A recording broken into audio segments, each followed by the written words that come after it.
अस्सलाम वालेकुम गाइस, कैसे हैं आप सब लोग। आज मैं DIY फेस पैक बनाने लगी हूँ जो स्किन को लाइट एंड ब्राइट करेगा। तो इसके लिए हमें कौन कौन सी चीज़ें चाहिए।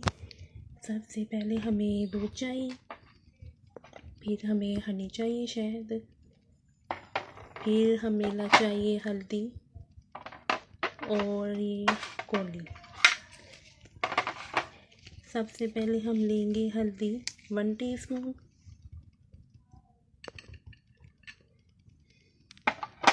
फिर हमें चाहिए दूध,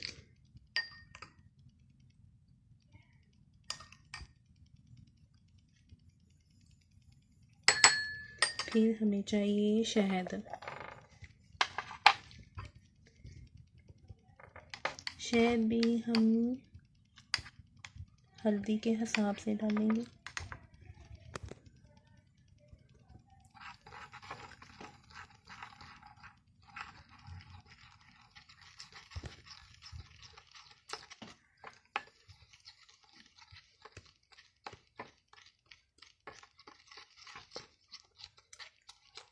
ये देखें पेस्ट बन चुका है।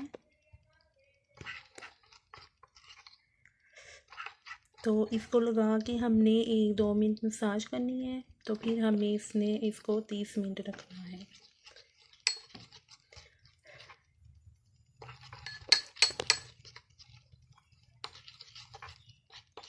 तो ये हमारी स्किन को लाइट और ब्राइट भी करेगा, और जो हमारी फेस के ऊपर जो पिंपल्स के जो होते हैं मार्क्स वो भी ख़त्म हो जाएंगे।